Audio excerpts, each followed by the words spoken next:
Vale, lo primero es la explicación del título, porque voy a empezar por una cosa, ¿no? Que sobre todo en ciencias y en tecnología el tema del algoritmo es como lo más, ¿no? Y entonces a partir de eso voy a empezar un poco a elaborarlo.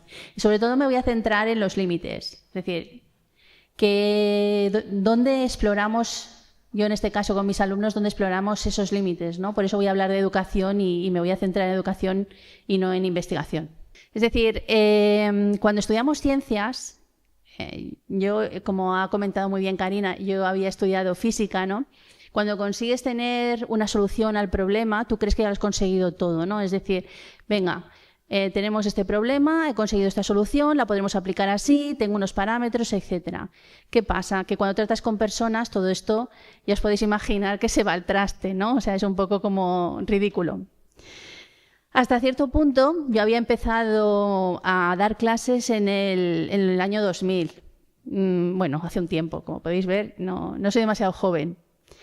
Y cuando llegó el 2017, es decir, después de 17 años dando clase, hubo un momento que yo estaba asustada. Es decir, yo estaba dando clases en la Universidad de Lleida, donde sigo actualmente, y los alumnos no tienen ningún interés. Es decir, yo daba automatización industrial. En industriales está claro que a los ingenieros pues estudian ingeniería, ¿no?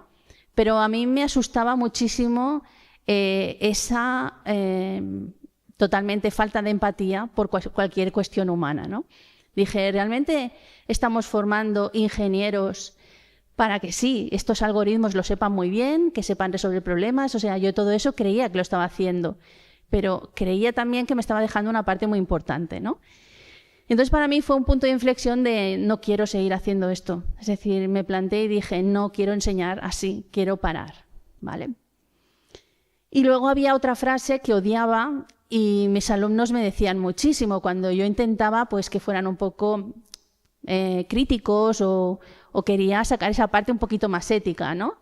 Siempre me decían esta frase que odiaba tanto del que paga manda. Porque cuando les decía, oye, ¿y tú crees que esto que quieres hacer, no sé, ¿no? Es un poco... El que paga manda. Y además, o sea, yo pensando, hostia, con 18 años así es tan claro, ¿no? O con 19 o 20, no sé.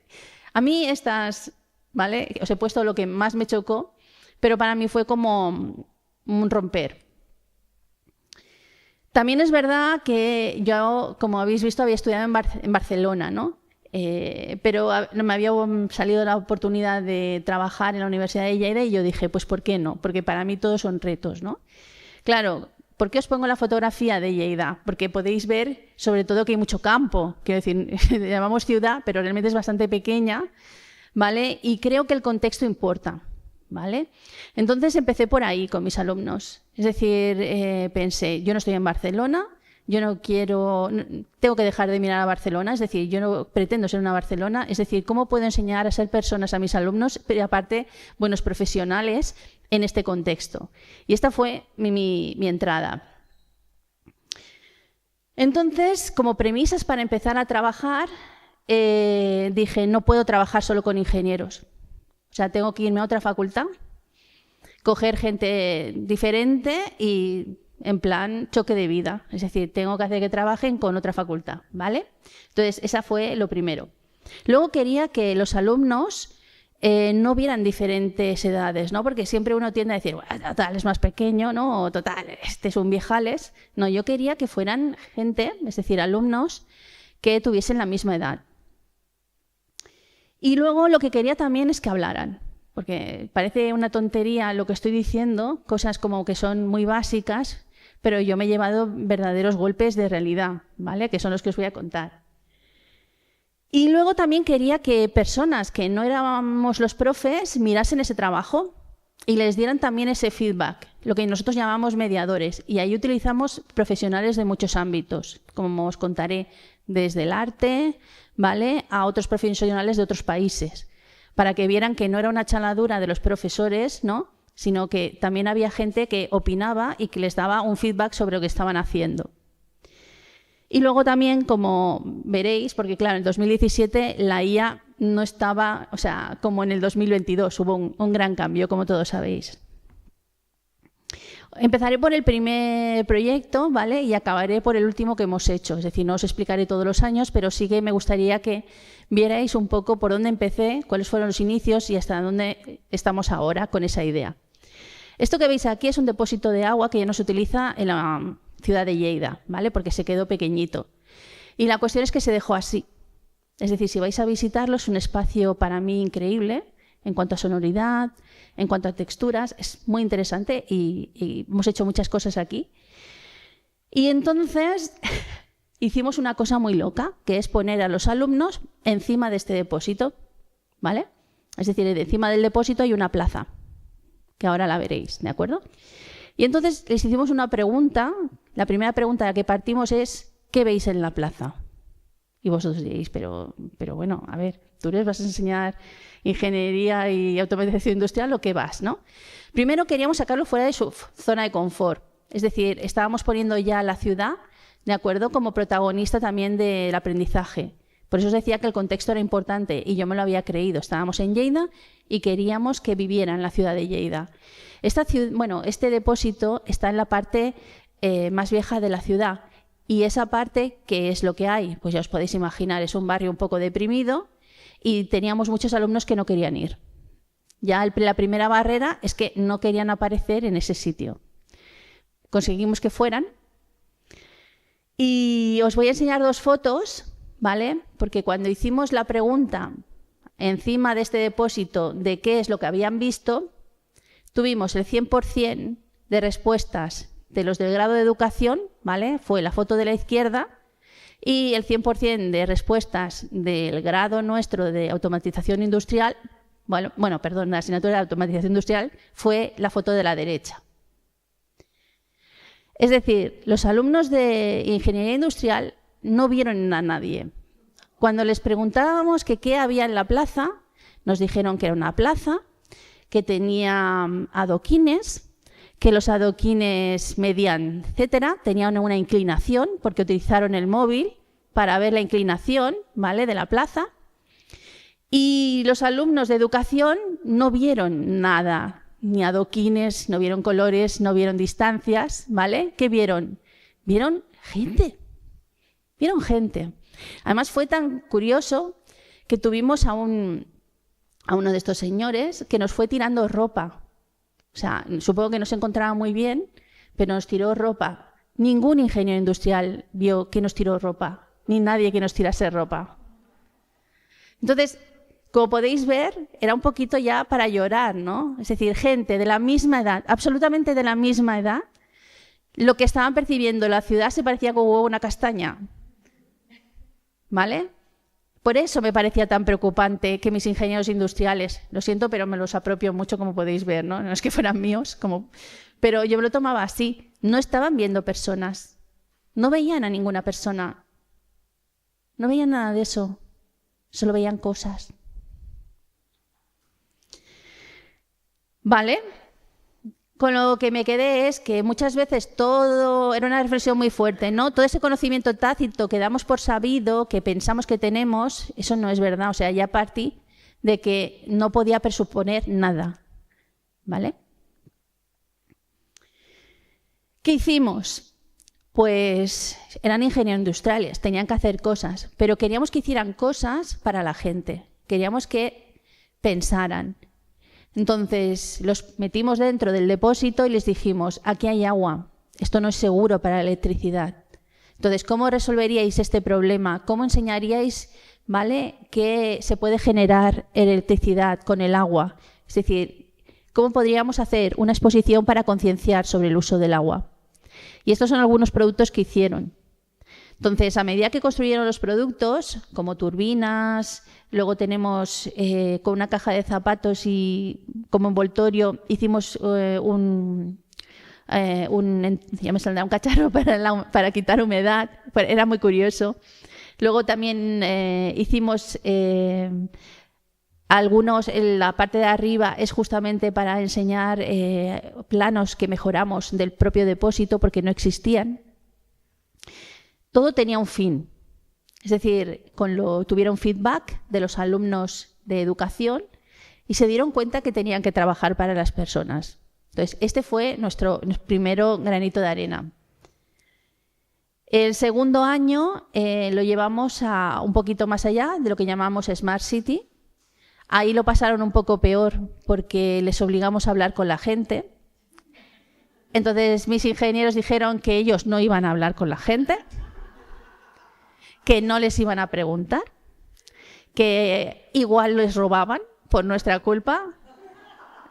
Entonces, pues fue duro. O sea, fue duro ver que tenían pues todo, ¿no? Esa serie de predisposiciones. Pero bueno, salió bien, algún grupo se resistió más que otro. Pero aquí sí que trabajaron juntos porque fueron ya a hablar con la gente y les dijeron, a ver, ¿qué pasa? Entonces tuvimos casos como el que veis sobre todo la maqueta del ascensor hidráulico, porque ellos se sintieron como bastante mal, que había un edificio muy viejo y había personas mayores que no podían subir a su casa y por lo tanto no podían bajar una vez estaban allí. No tenían movilidad muy reducida y no se podía colocar ascensor dentro. Entonces idearon un ascensor que fuera por fuera y hicieron una maqueta real para explicar cómo podría funcionar. Es decir, bueno, os explicaría cada proyecto para qué servía, pero con estos implementos quiero mostrar que empezaban a ver a la gente, que empezaban a ver las necesidades de la gente, que veían que su trabajo tenía que servir para mejorar la calidad de vida de la gente. Estos casos a los que yo llamo híbridos, por eso, porque hemos trabajado con diferentes facultades siempre intentando hacer estas mezclas, empezaron en el 2017, que es los primeros que os enseñé, y ahora os voy a explicar el de este año. Una de las cosas que estamos trabajando más, que nosotros llamamos la cuádruple hélice, es que queremos llegar a todos los estamentos. Es decir, no nos queremos quedar en la universidad. Me hemos metido a la sociedad, es decir, nosotros ya siempre estamos contando con la gente, en este caso de Lleida, ¿vale? Hemos metido la administración, en este caso, a través de un museo. Hemos trabajado con un museo y hemos llegado también a una empresa, ¿vale?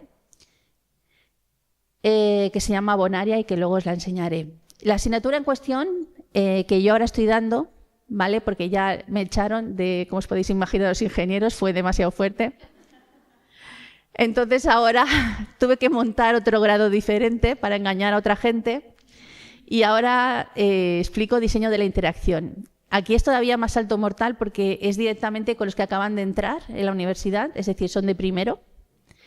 Y básicamente os he puesto esto que podéis saber aquí, que es aprenden a hacer eso, apps, diseños, pero sin programar, es decir, todo lo que llamamos nosotros prototipado, ¿vale? Entonces, las etapas del proyecto, ¿vale? Fue empezar por el Museo de Lleida, ahora os explicaré un poco. Luego hemos estado trabajando en la universidad. Echamos siempre a hablar con la gente, a los alumnos, es una cosa que nos encanta. Y lo último que hacemos es enseñárselo a la empresa, es lo que hemos hecho. Es decir, ellos tienen que enseñar su trabajo y vienen los directivos de Bonaria. Vale, Museo de Lleida.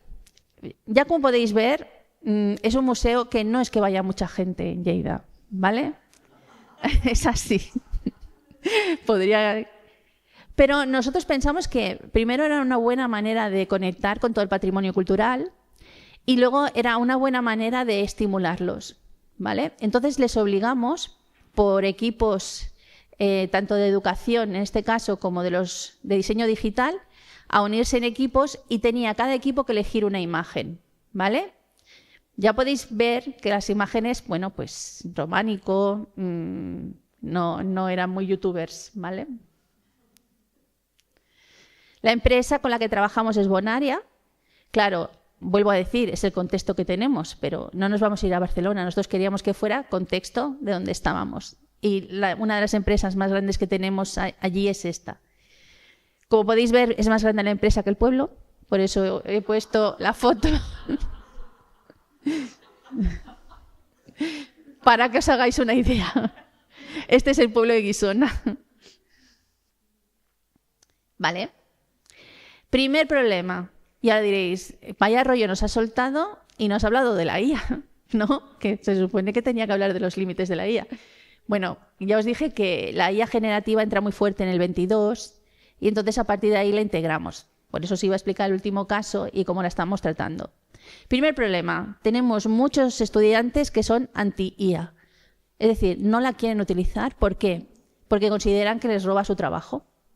Es decir, ellos se ven a sí mismos como artistas y ven que estas IAs se alimentan de sus dibujos, nadie les pide permiso y que encima cualquiera puede cogerlo, pues personalizarlo y que además haga los dibujos o las fotografías con su estilo.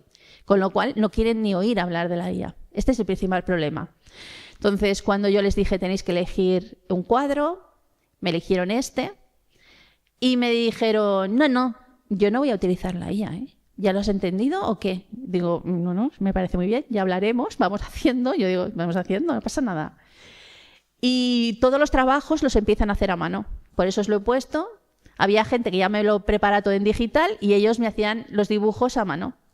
Todo lo que les evocaba ese cuadro.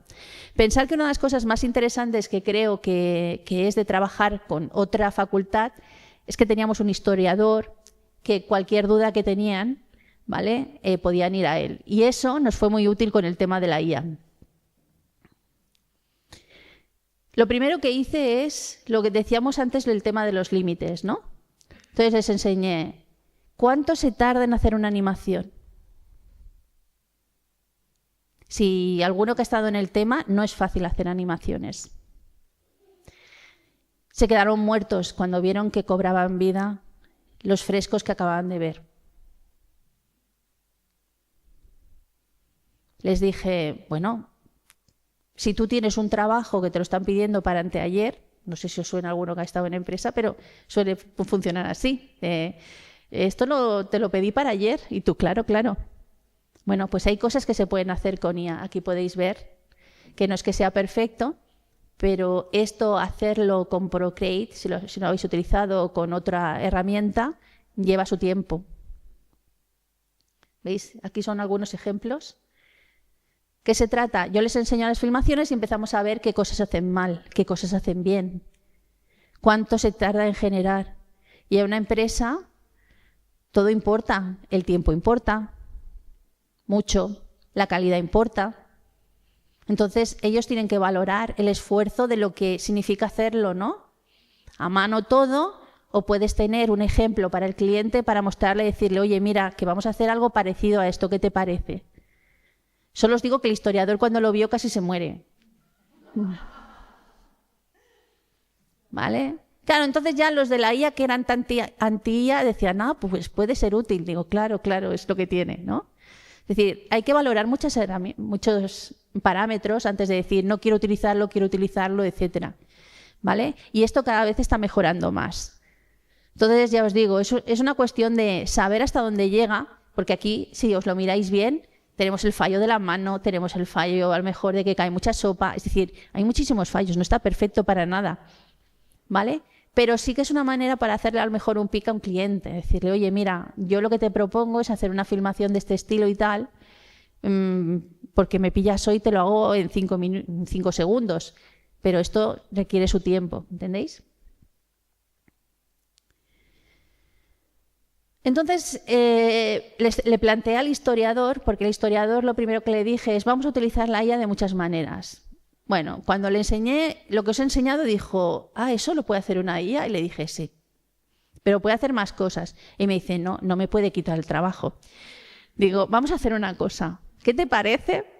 Digo, si los alumnos nuestros, los de diseño, se van a dedicar a hacer las preguntas que tú me digas a las IAs, ¿vale? Digo, ¿y los tuyos?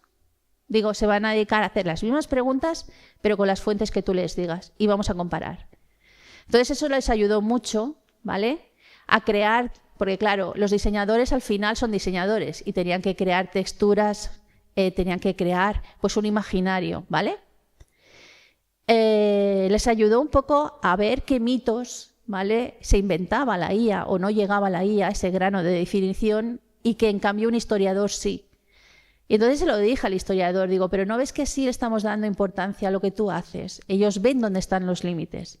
Digo, porque lo que tenemos que trabajar en las clases son los límites. El darte cuenta de que cuando tú vas a un detalle tan fino, tan granular de lo que pasó en el monasterio ¿vale? Cirtentense de no sé dónde, ¿vale? Lo sabes tú y 4 de las fuentes, pero seguramente las IAs todavía no tienen esa información porque están en otros formatos, etcétera. Digo, ahí es donde está tu valor. Digo, y eso es donde lo tienes que reivindicar. Bueno, pareció que le gustó más porque, claro, todos vieron, ¿no?, dónde estaba el límite. Mis alumnos anti-IA, porque veía que contestaba cosas y que era interesante, pero que también los historiadores tenían, pues eso, mucho peso y que era importante, ¿no? Y la gente de educación, pues sintió también que, bueno, que pese a que existían las IAs, ¿no?, había muchísimas cosas que esa granularidad no era capaz de dar. Y a esto le llamamos nosotros, pues, o le llama el historiador, ponerse en los zapatos de él. Bueno, no sé, le llama así. Vale. Otra actividad que planteamos para encontrar los límites de la IA a mí me gusta mucho, es el role-playing. ¿Por qué? Porque utilizo técnicas, pues que diréis, bueno, pero es que esto es de lo más normal y de lo más de ir por casa. Sí, pero me pareció muy interesante el dividir en 2 grupos la clase. Cogí a mis estudiantes y los dividí en 2 grupos y les dije, mira, algunos vais a hacer de empresas, es decir, colocaros por parejas y vais a hacer de empresa, ¿de acuerdo?, que ofrece servicios de web, de apps, etcétera. Y el resto de alumnos también os vendrán en parejas y serán clientes que os vienen a pedir una web, os piden a venir una app para su negocio. Bueno, les digo, podéis utilizar las IAs para saber qué le vais a preguntar y dejé que libremente la gente utilizara la IA, ¿vale?, para hacerse preguntas de, bueno, ¿yo qué le puedo preguntar a este, no? Pues, utilizad, ¿no? Yo les daba rienda suelta, utilizad lo que queráis, me parece genial. Pero cogí a los que hacían de clientes, es decir, los que iban a las empresas estas de TIP, que iban a pedir el web y tal, y que se habían inventado un negocio, les dije, estáis por parejas, ¿verdad? Digo, bueno, necesito que hagáis, cada uno de vosotros, digo, va a adoptar un rol, digo, o familiar, de padre, hijo, abuelo, nieto, me da igual, o en plan pareja. Digo, y quiero que cada uno de vosotros actúe de una manera totalmente contraria. Es decir, que si uno dice, quiero la página verde, el otro le diga, quiero la página roja. Claro. Ya os podéis imaginar la cara de los chicos de las empresas cuando cada uno de los dos, cada uno decía una cosa diferente. Bueno, ¿qué creéis que pasó? Pues que me los enviaron al psicólogo. Cogieron y dijeron a los clientes, no estáis bien. O sea, no tenéis que venir a nuestra empresa a pedirnos nada. Cuando estéis bien y os pongáis de acuerdo, y yo os recomiendo un psicólogo, venís y nos lo pedís. Claro, ahí fue cuando, claro, yo fui pareja por pareja diciendo, no. En un negocio no podéis enviar a nadie al psicólogo, aunque lo creáis. Vale. Claro, ¿qué quería yo que reflexionaran, no? Que sí, que todo está muy etiquetado, muy ¿no? Como todo lo que nos dan las soluciones de las IAs, pero que la vida real, ¿vale?, te ofrece una serie de variabilidad, de cambios, que tienes que estar preparado. Entonces se quedaron todos con las preguntas que no sabían qué hacer. Entonces tuve grupos que los envió al psicólogo, pero hubo otros que se quedaron mirando. Básicamente les miraban y no respondían. Y yo, pero dile algo. ¿Y qué le digo? ¿Entendéis? Es decir, esa es mi manera de afrontar lo que viene. Cogerla directamente, fuerte, ¿vale? Y plantear situaciones reales. Ponerlos en la tesitura de decir, bueno, sí, pero ¿qué pasa cuando tienes este caso? ¿Cómo actuamos? Entonces aquí después les pregunté, claro, les dije puntual ayuda, entonces hubo de todo. Hubo gente que me dijo, yo no la he utilizado directamente, porque, quiero decir, tenía algunos que aún no sobrados, porque era así, no la he utilizado porque ya lo sabía, ¿vale? Otros sí, pero bueno, pensábamos que no había considerado cosas interesantes.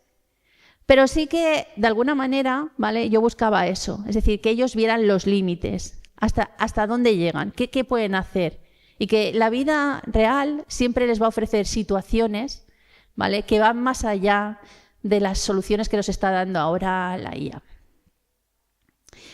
Otra cosa que me gustó mucho y apareció es que un grupo escogió este cuadro. Cuando menos, lo diré en inglés porque es disturbing, o sea,